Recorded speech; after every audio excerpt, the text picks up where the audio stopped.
Ready start. उपाध्यक्ष महोदय, अगर भारत की आर्थिक व्यवस्था को हम देखें तो यह कहने में कोई त्रुटि नहीं होगी कि कृषि उसका आधार है। किसी भी देश की सामाजिक और आर्थिक स्थिति उस देश की भूमि की उत्पादन शक्ति पर निर्भर रहा करती है। यदि भूमि की उत्पादन शक्ति में कोई कमी हो जाती है तो उस देश की आर्थिक और सामाजिक स्थिति में भी कुछ परिवर्तन आरंभ हो जाता है। कृषि भारत के लिए एक आर्थिक व्यवस्था ही नहीं है, यह एक संस्कृति भी है। जो लोग आंदोलन में विश्वास रखते हैं, इनका पता ही होगा कि जितने भी आंदोलन इस देश में होते हैं, वे समाज के नाम से, धर्म के नाम से, जाति के नाम से या राजनीति के नाम से होते हैं। ऐसे आंदोलनों में कोई भी समाज शामिल हो, लेकिन कृषि समाज उसमें शामिल नहीं हो होता है। उस आंदोलन के साथ कृषि समाज की सहानुभूति भी नहीं होती है।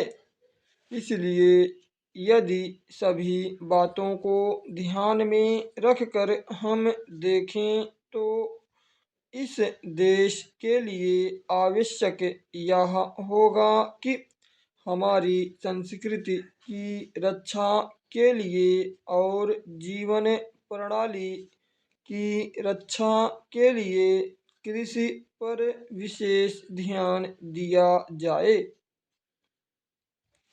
कृषि के क्षेत्र में इस वर्ष काफ़ी प्रगति हुई है।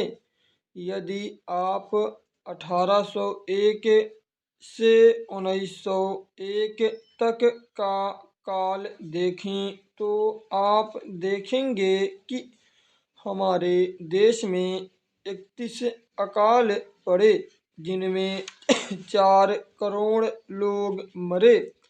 लेकिन आज हमारे खाद्य मंत्रालय ने 101 मन के भाव पर गेहूं खरीदकर एक भी आदमी को मरने नहीं दिया। इसके लिए हमारा खाद्य मंत्रालय बधाई का पात्र है। एक बात मैं विशेष रूप से इस अवसर पर कहना चाहता हूँ।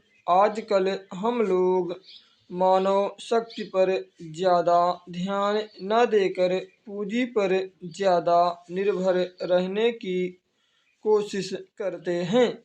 आपको याद होगा, लगभग 5 दशक पहले में जापान की आर्थिक व्यवस्था बिगड़ गई थी, लेकिन वहाँ के 60 लाख काश्तकारों ने कृषि शिक्षा के बल पर इतना अनाज पैदा करके दिखलाया कि आज वे 10 करोड़ आदमियों का पालन पोषण कर रहे हैं।